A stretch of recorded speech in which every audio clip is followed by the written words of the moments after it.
एक समय की बात है, किसी तालाब में एक सुंदर सा बगुला रहता था। तालाब की मछलियां उससे बहुत नफरत करती थीं, लेकिन उसे मछलियां बहुत पसंद थीं। समय के साथ साथ बगुला बूढ़ा हो रहा था। उसकी नजर और पकड़ दोनों ही कमजोर हो रही थी।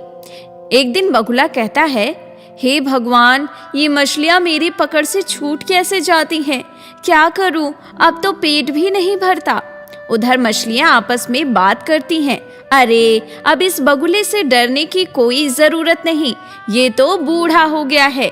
जैसे ही पास आए तो छलांग लगाना, ऐसे और ऐसे, और इससे बचकर भाग जाओगे।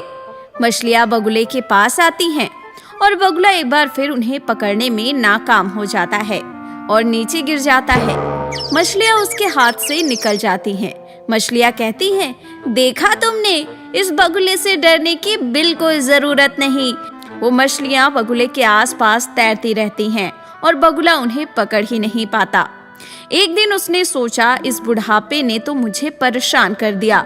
2 दिन से मैं भूखा हूँ, एक भी मछली पकड़ में नहीं आई, क्या करूँ मैं? तभी बगुले को एक आइडिया आता है और बगुला खुश हो जाता है। फिर वो तालाब के किनारे उदास होकर एक पत्थर पर आकर बैठ जाता है। मछलियां उसे चिढ़ाने के लिए उसके पास आने लगी, लेकिन बगुला उदास बैठा उन्हें पकड़ने की कोशिश नहीं कर रहा था। बगुले को उदास बैठा देख एक बड़ा सा केकड़ा उसके पास आकर पूछने लगा, क्या बात है बगुला भाई, बहुत उदास लग रहे हो? बगुला बोला, क्या बताऊं केकड़ा भाई, इस तालाब के लिए बहुत बुरी खबर है। केकड़ा ने पूछा, कैसी बुरी खबर? तो बगुला ने कहा, क्या बताऊं दोस्त, कल शाम को कुछ लोग तालाब के पास आए थे।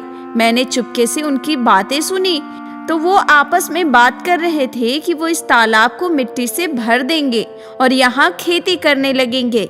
ये सुनकर केकड़ा बोला, अरे ये क्या कह रहे हो बगुला भाई, ये तो वाकई में बहुत बुरी खबर है। मैं अभी जाकर सबको ये खबर सुनाता हूँ। केकड़ा जाकर तालाब में सभी को ये खबर सुनाता है। ये सुनकर सभी मछलियां कहने लगती हैं, हम तो मारे जाएंगे, अब हम क्या करें? ये सोचकर सब परेशान होने लगी। तभी बगुला बोला, घबराओ मत दोस्तों, मेरे पास एक रास्ता है। सभी ने कहा, बताओ बगुला भाई, क्या उपाय है? तो बगुला बोला, इस बुढ़ापे में मैं तुम्हारी मदद करके कुछ पुण्य कमाना चाहता हूँ। रास्ता ये है कि जंगल के पहाड़ के उस ओर एक बहुत बड़ा और सुंदर तालाब है। अगर तुम सब चाहो तो मैं तुम सबको एक एक करके उस तालाब तक पहुँचा दूंगा। ये सुनकर सभी तालाब के जीव तैयार हो गए। अब बगुला एक एक करके मछलियों को अपनी चोंच में लेकर पहाड़ की ओर जाता और पहाड़ को पार करने के बाद तालाब पर जाने की जगह वो पहाड़ पर ही उन मछलियों को खा जाता। फिर थोड़ी देर उसने वहां आराम किया और दोबारा तालाब की ओर चल पड़ा। ऐसे करके रोज वो एक एक मछली को पहाड़ के ऊपर ले जाकर खा जाता। इस तरह रोज बिना मेहनत के उसे खाने को मछलियां मिल जाती। फिर एक दिन केकड़ा उससे कहता है, सुनो बगुला भाई, आज मुझे उस तालाब के पार ले चलो। बगुला बोला, क्यों नहीं दोस्त, कल सुबह मैं तुम्हें ले चलूंगा। अगले दिन बगुला केकड़े को अपनी पीठ पर बिठाकर पहाड़ की ओर निकलता है। पहाड़ी पार करते ही बगुला केकड़ा से कहता है, केकड़ा दोस्त, मैं थोड़ा थक गया हूँ, क्यों न इस पहाड़ी पर जरा आराम कर लेते हैं, फिर आगे चलेंगे। जैसे ही बगुला पहाड़ पर उतरा तो पहाड़ की चोटी पर मछलियों की हड्डियां देखकर केकड़ा बगुले की चाल समझ गया और बोला, क्या बगुला, तुमने हमें धोखा दिया, हमने तुम्हें दोस्त समझा था। बगुला बोला, तो मैं क्या करता, भूखे मरने से तो अच्छा है तुम सबको एक एक करके खा लूं। अब ज्यादा मत बनो, आज मैं तुम्हारी दावत करने वाला हूँ। बगुले की बात सुनकर केकड़ा तो पहले डर गया, लेकिन उसने हिम्मत नहीं हारी। वो आगे बढ़ा और उसने अपने पंजे से बगुले का गला दबा दिया और बगुला मर गया। अब केकड़ा धीरे धीरे चलता हुआ तालाब के पास पहुंच गया और पानी में रहने वाली सभी मछलियों और साथियों को केकड़े की बेईमानी की सारी बात बता दी। सभी ने उसकी बहादुरी की खूब तारीफ की और कहा, अरे केकड़े भाई, आपने तो हमारी जान बचा ली। एक समय की बात है, एक गांव में कालू मदारी नाम का मदारी रोजाना अपने भालू को लेकर आया करता था और बच्चों को भालू का खेल दिखाया करता था। कालू मदारी का भालू काफी समझदार था। वो कालू मदारी की सारी बातें माना करता था। कालू मदारी उसे गोगी कहकर बुलाता था। देखो देखो, कालू मदारी आया, अपने साथ एक भालू लाया।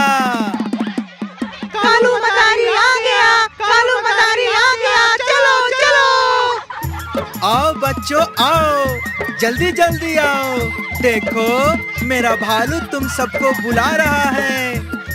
कालू मदारी के आते ही गांव के सभी बच्चे खुश हो उठते थे। गांव के बच्चे कालू मदारी का बेसब्री से इंतजार करते थे और कालू मदारी भी उन बच्चों का पूरा मनोरंजन करता था। इसके बदले सभी बच्चे अपने घर से लाकर कुछ पैसे, आटा, दाल, चीनी कालू मदारी को देते थे, जिससे कालू मदारी अपना घर चलाता था। चल मेरे भालू खेल दिखा, लोगों का जरा मन बहला, बच्चों को तू जम के हंसा। चल मेरे भालू खेल दिखा, चल मेरे भालू खेल दिखा। कालू मदारी का खेल सबको बहुत भा रहा था। सभी लोग कालू मदारी और उसके भालू के खेल को बहुत पसंद कर रहे थे और हर कोई खुश होकर कालू मदारी को कुछ न कुछ दे रहा था। कोई अपने घर से आटा लाता, कोई चीनी लाता, कोई पैसे देता। हर कोई अपनी तरफ से कालू मदारी को कुछ न कुछ देता, जिससे कालू मदारी का घर चलता।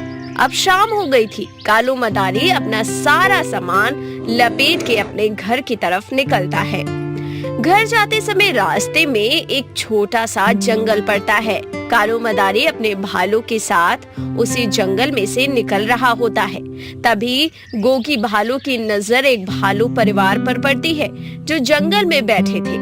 जैसे ही गोगी भालू उन भालुओं को देखता है तो वो भालू मदारी से रस्सी छुड़ाकर उन भालुओं के पास जाने की कोशिश करता है, मानो जैसे वो उनको जानता हो। उधर गोगी को देख वो भालू परिवार भी गोगी से मिलने आने लगते हैं। इसमें कालू मदारी गोगी को बहुत जोर से पकड़ लेता है और अपनी तरफ खींचता रहता है और डंडा दिखाकर उन भालुओं को भगा देता है। हट हट, चल बच्चों से दूर हट, चलो भागो यहाँ से, भागो। पता नहीं क्या हो गया इसको आज, पहले तो ऐसा कभी नहीं करता था।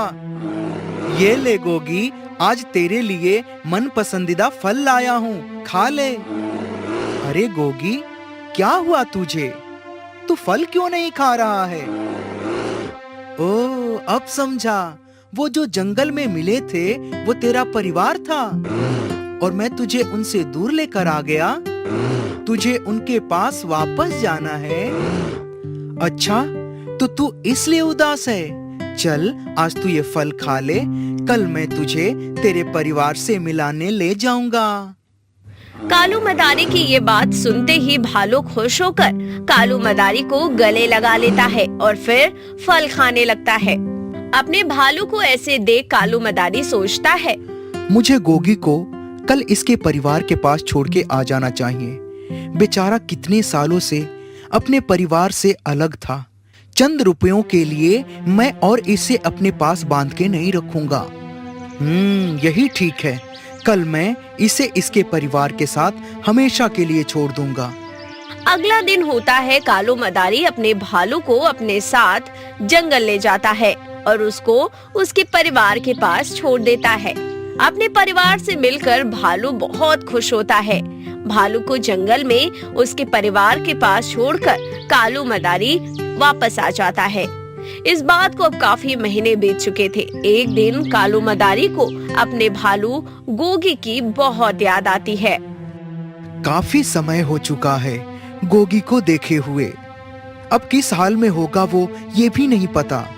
आज जाकर उससे मिलकर ही आता हूँ। फिर कालू मदारी अपने भालू गोगी से मिलने के लिए जंगल की तरफ निकल पड़ता है। थोड़ी देर में जंगल में पहुंच जाता है वो और गोगी को ढूंढने लगता है। गोगी, गोगी कहाँ है तू? गोगी। कालू मदारी आवाज लगा ही रहा होता है, तभी गोगी उसकी आवाज सुनकर भागता हुआ उसके पास आ जाता है। गोगी और कालू मदारी एक दूसरे से मिलकर काफी खुश होते हैं। कालू मदारी गोगी को सहलाता है। गोगी, तू ठीक तो है ना? गोगी हाँ में सिर हिलाता है। तभी वहाँ पर गोगी के साथ दो छोटे भालू के बच्चे भी होते हैं, जो कि गोगी के ही बच्चे थे। अरे गोगी, क्या ये तेरे बच्चे हैं? गोगी हाँ में सिर हिलाता है। अरे वाह गोगी, तूने तो यहाँ अपना एक छोटा सा परिवार भी बना लिया। चल, अच्छा लगा तुझे खुश देखकर और तुझसे मिलकर भी। अब मैं चलता हूँ। गोगी उसे रोकने लगता है। बेटा, अभी मुझे जाने दे, मैं नहीं रोक सकता। तू चिंता मत कर, मैं तुझसे मिलने आता रहूंगा। तू आराम से रह, ठीक है? फिर गोगी उसे जाने देता है। अपने भालू गोगी से और उसके परिवार से मिलकर कालू मदारी बहुत खुश होता है और फिर उनसे अलविदा लेकर वहाँ से चला जाता है। अब कालू मदारी को जब भी अपने भालू गोगी की याद आती, वो उससे मिलने जंगल में आ जाया करता था। एक दिन की बात है, एक दिन कालू मदारी गोगी से मिलने जंगल गया। गोगी, गोगी, कहाँ है तू बेटा? गोगी, क्या हुआ आज? अरे क्या हो गया आज इसे? मेरी आवाज सुनकर आ क्यों नहीं रहा है? कालू मदारी अपने भालू गोगी को जंगल में ढूंढने लगता है। उसकी गोगी पर नजर पड़ती है। वो एक गड्ढे को देखकर रो रहा था। कालू मदारी उसके पास जाता है तो देखता है कि गोगी के दोनों बच्चे उस गड्ढे में गिरे हुए थे। गोगी, तू रुक, मैं अभी तेरे बच्चों को निकालता हूँ। ये काम जरूर किसी शिकारी का होगा, जिसने तुझे पकड़ने के लिए ये गड्ढा बनाया होगा। कालू मदारी पेड़ की छाल से एक रस्सी बनाता है और उसी रस्सी को एक पेड़ से बांधकर उसकी मदद से गड्ढे में जाता है और गोगी के दोनों बच्चों को बचाकर ऊपर ले आता है। अपने बच्चों को सही सलामत देख गोगी बहुत खुश होता है। फिर कालू मदारी गोगी से विदा लेकर वहाँ से आ जाता है। इस तरह कालू मदारी अपने भालू गोगी और उसके परिवार से रोजाना मिलने जाने लगा और उनके साथ समय बिताने लगा, जिससे गोगी भी खुश रहता था। Yahoo Toons.